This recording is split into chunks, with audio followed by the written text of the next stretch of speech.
What are domain names? How do they work? Every server in the world that has access to the internet has at least one IP address. To a computer, this is like a phone number. An example of an IP address is 74.125.45.100. Instead of having to remember a bunch of numbers, domain names allow us to assign a name to those numbers. Without domain names, you would have to enter an IP address every time you wanted to visit a website. Isn't Google.com much easier to remember than 74.125.45.100? Domain names can contain letters, numbers, and hyphens. They can be hundreds of characters in length, but the shorter the domain, the better.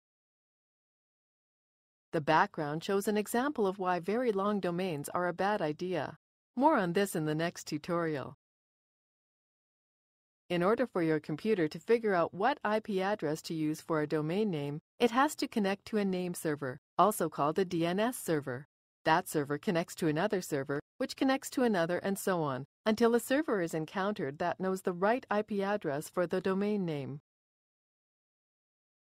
When you purchase a domain name, you then tell the domain registrar that all requests for an IP address for that domain name should be directed toward your hosting provider's name servers.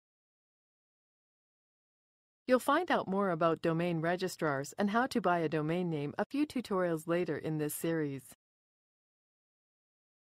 Once you've informed your web host the domain you plan to use, they'll configure their name servers to give your domain name a specific IP address. Usually, you'll share an IP address with many other domain names. You can also purchase a dedicated IP address from your web host, and that will be yours alone to use. Whichever the case, the important thing is that you have an IP address assigned to your domain, and that all the right name servers know what it is. This completes the tutorial.